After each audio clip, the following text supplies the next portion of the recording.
Bonjour à tous, bienvenue dans l'interview. Aujourd'hui, nous recevons le ministre Guy Van Engel. Bonjour. Bonjour. Alors, on va réagir sur l'actualité du jour. Delaine annonce ce matin qu'elle va relocaliser ses arrêts qui étaient à la gare du Nord, sans vraiment sans une grande concertation. Votre réaction à ça?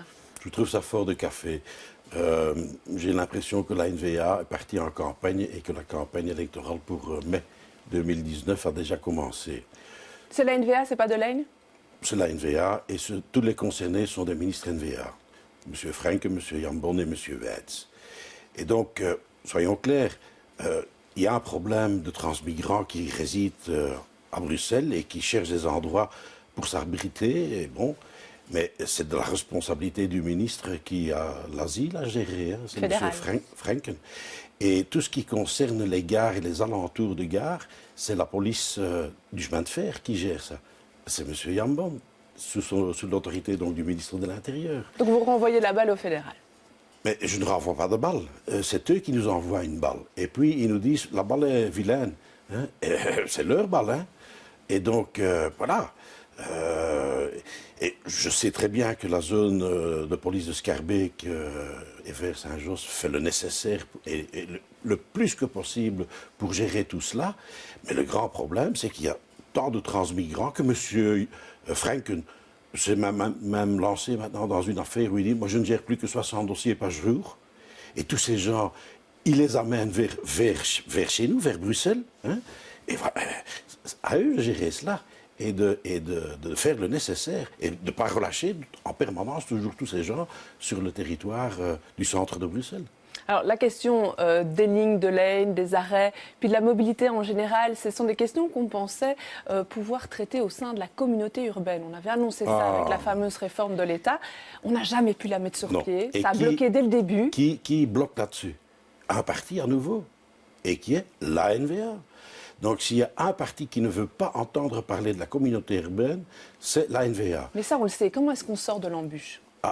On sort de l'embûche en essayant de convaincre l'électeur de donner moins d'appui à la NVA. La NVA est le plus grand parti néerlandophone flamand maintenant et prend des positions en la matière toujours très agressives par rapport à tout ce qui est Bruxelles et les alentours. Nous savons très bien qu'une grande partie de ce que nous devons gérer doit être géré au niveau de la communauté métropolitaine. Mais jusqu'à présent, on ne parvient pas à les convaincre à entamer la discussion là-dessus. Ouais, et vous êtes optimiste sur l'idée d'y arriver? J'ai l'impression qu'en Flandre, ça change un petit peu, que ça tourne un petit peu. Vous auriez vu aussi aux élections communales que la grande percée de la NVA qui est annoncée par certains ne s'est pas produite. Les Bruxellois sont plus malins que ça. Mais donc... C'est le candidat aux élections régionales qui parle? Non, c'est quelqu'un qui regarde ça de l'extérieur et qui se dit, voilà, hein, tout ce qu'on nous avait annoncé dans les sondages et ainsi de suite, j'en ne sais pas avéré juste. Hein. Ouais. On va voir si l'électeur vote de la même façon au communal et au régional. Hein. Tout à fait, il faudra voir. Hein. Donc, moi, j'ai bon espoir de rester avec mon parti, le premier parti néerlandophone. Vous serez tête de liste? Je suis candidat à la tête de liste, c'est le parti qui décide, mais je suis candidat à la tête de liste et en principe, ça ne devrait pas poser de problème. Allez, on va parler du travail qui vous occupe pour l'instant, c'est le fameux budget 2019. On en discute au Parlement bruxellois depuis le début de la semaine. Un budget en équilibre, ça devient un petit peu une marque de fabrique bruxelloise. Vous êtes autosatisfait? Depuis que nous sommes financés correctement, quelque chose auquel nous avons travaillé dur et qui a été réalisé à la 6e réforme de l'État, on s'est fait un point d'honneur d'avoir des budgets en équilibre et convenables. Et plus que cela, nous sommes la seule région à prendre la responsabilité pour toutes les entités publiques qui font partie de la région, les communes, les CPS, les zones de police et ainsi de suite. Et donc l'ensemble est parfaitement à l'équilibre, mais plus que cela, nous avons fait quelques années de cette législature des bonis. Des bonis qui doivent nous permettre de pallier aussi au grand investissement que nous avons fait. Parce qu'entre-temps, on est en train de faire des grands investissements importants dans cette ville. Regardez tout ce qu'on est en train de faire pour les tunnels, toute la préparation des chantiers métro vers le nord. Donc, on fait des grands investissements, on est à l'équilibre, on a un beau bilan, mon collègue Gozouin, au niveau de l'emploi, a fait de très belles choses. L'activité a augmenté en région bruxelloise et le chômage des jeunes a fortement baissé. Donc, on s'est investi à fond et avec un budget qui est parfaitement à l'équilibre. Donc, on peut dire, on a même diminué l'impôt sur les personnes physiques. Côté écolo, on dit que cet équilibre, c'est un peu lié à certains artifices pour immuniser certaines dépenses. Je sais, et ça se fait aussi en Flandre, en Wallonie et au fédéral. Et donc, c'est un peu triché, ça. Non, mais si je ne le ferais pas, faire la même chose que les autres font, je mettrais de nouveau à défaut la région bruxelloise dans les rapports qui nous lient entre entités fédérées. Si je ne procède pas de la même façon que la Flandre le fait, ou que la Wallonie le fait, ou que le fédéral le fait, alors je suis en train de rendre les Bruxellois, une fois de plus, dupes des systèmes de financement de notre pays. Et ça, je ne veux pas non plus. Et donc, je me mets au même diapason que les autres pour que l'équité entre les différentes entités, entre les régions, soit respectée. Alors, Écolo pointe aussi des non-dépenses, notamment dans le personnel de l'ASTIB. Il y a 12 millions qui n'ont pas pu, en 2018, qui n'ont pas été dépensés. Puis dans des matières de mise à l'emploi, garantie jeune, contrat d'insertion, et puis report intégral de l'octroi des primes de l'emploi à l'emploi en économie sociale. C'est parce que nous budgétisons toujours d'une façon très prudente. Pour les dépenses, nous sommes assez maximalistes dans nos budgets pour éviter de devoir trouver des moyens en dernière minute pour pallier à toutes les factures qui doivent être payées. Donc, c'est normal que du côté des dépenses, il y en a certaines qui sont un peu surestimées. Là, on est certain d'avoir les moyens nécessaires pour finir les années budgétaires comme il le faut. Et c'est cela qui nous permet d'avoir des bonus en fin de parcours. Alors, vous avez fait un petit coup de gueule, parce qu'on avait parlé un couac cet été lorsqu'il y avait des erreurs dans l'envoi des avertissements extraits de crawl pour les précomptes immobiliers. Il y avait quand même eu un problème pour une série de familles. Tout à fait. Et donc, mais il faut se rendre compte que nous sommes tributaires des informations qui nous sont données par ceux de qui on reprend la compétence, donc du fédéral. Nous avons repris toutes les banques de données disponibles et nous croisons tout cela pour automatiser le plus que possible la perception de l'impôt. Ça se passe bien pour des dizaines, des centaines de milliers de gens, mais dans ces opérations, on le sait d'avance, il va y avoir quelques milliers de personnes qui auront des soucis parce que les banques de données sur lesquelles nous devons travailler ne sont pas tout à fait exactes. Et donc, voilà. C'est ça qui se produit. C'est ça qui se produit et on rectifie directement le tir. Et une fois ce premier roulement qui aura eu lieu, eh bien, en principe, tous les couacs devraient être solutionnés. Ce sera sans faute pour l'année prochaine, alors. Oui, et je vais même dire plus, dont on ne parle pas, plus de 50 000 ménages qui ne profitaient pas d'un abattement pour enfants à charge ont maintenant pour la première fois eu cet abattement, cette diminution d'impôt grâce à notre système automatisé. C'était des gens qui avaient droit à quelque chose. Et qui ne faisaient pas la demande. Qui ne faisaient pas la demande et qui donc n'ont pas reçu cela. Par contre, il y en avait quelques-uns qui percevaient encore toujours, mais qui n'étaient plus dans les conditions de percevoir. Ceux-là ne sont pas contents. Ce n'est que plus juste. C'est logique. Alors, dans ce budget, on en a parlé, c'est un budget de fin de législature, donc il n'y a pas de grandes nouveautés.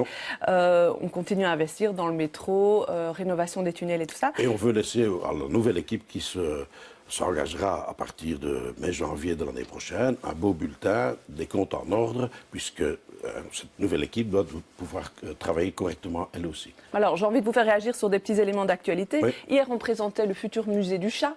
Ah, tof. Alors, c'est un musée qui va être financé par la région. 10 millions.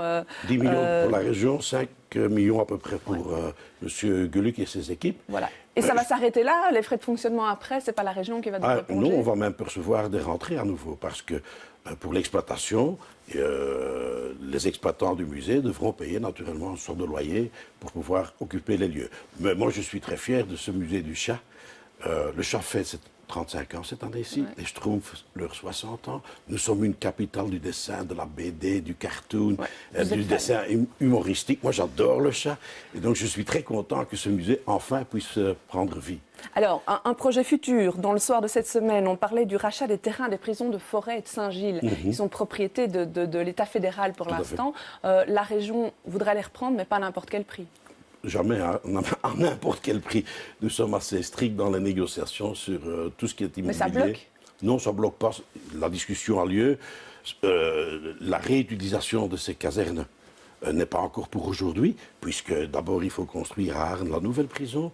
Ça s'est mis en route maintenant. Donc on a un peu le temps pour négocier quelque chose de convenable et qui soit correct par rapport aux valeurs du marché. Alors, réforme de la fiscalité, on attendait celle sur les voitures. Oui. Et là, j'ai travaillé dur.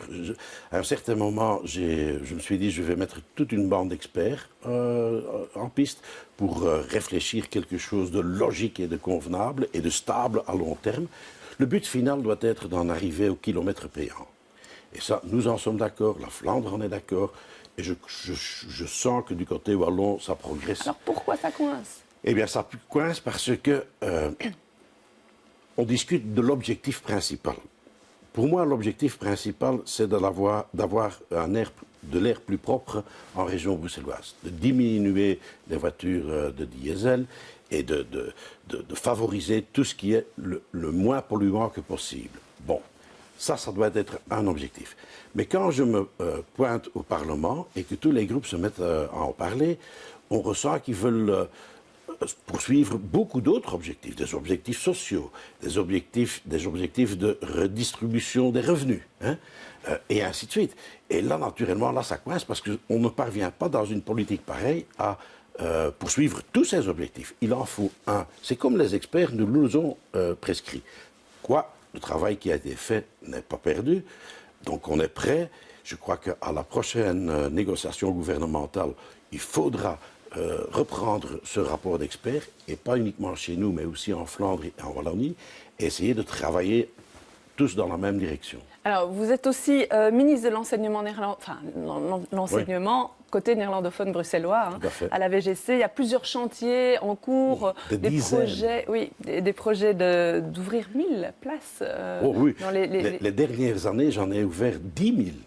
10 000 places. On a créé toutes sortes de nouvelles écoles, de magnifiques infrastructures, parce que la demande est excessivement grande. Les Bruxellois, en général, sont très demandeurs de pouvoir faire suivre leurs enfants des cours chez nous dans les écoles néerlandophones. Et donc ces places-là, elles seront ouvertes pour tout le monde? Ah oui, toujours. Nous faisons une petite préséance à des enfants de familles unilingues néerlandophones, mais c'est très réduit. 90% de nos élèves ne sont pas néerlandophones. Ouais. Alors, dernière petite question. Mais je dois vous dire, en fin de parcours scolaire, ils sont tous trilingues, parce que ça, c'est notre point d'honneur. À 18 ans, ceux qui nous quittent dans notre enseignement néerlandophone doivent connaître le néerlandais, le français et l'anglais. Alors, tête de liste régionale, vous avez dit que normalement vous le serez. Vous abandonneriez, vous abandonneriez la politique en cours de mandat? C'est une information qui a été donnée par Bruce cette semaine. Oui, c'est bien possible. Je viens d'avoir 60 ans. J'ai des petits-enfants. Il y a encore d'autres choses dans la vie. Et donc, j'ai une très bonne équipe. Quand j'ai commencé ma carrière politique, le VLD était le plus petit parti néerlandophone de Bruxelles. Nous sommes maintenant le leading party, le parti leader. Et donc, j'ai une très bonne équipe. Et donc, à un certain moment, il faut pouvoir se dire maintenant à la jeunesse. J'aimerais bien que ce transfert de compétences et se fasse en douceur. En douceur et... Allez. Ce sera le mot de la fin parce qu'on est à la fin de cette émission. Voilà. Je vous remercie d'être venu sur ce plateau. Merci à vous. Je vous remercie de nous avoir suivis. Demain, dans Les Experts, les invités seront Marie Arena et Gauthier Calomne. Bon week-end à tous.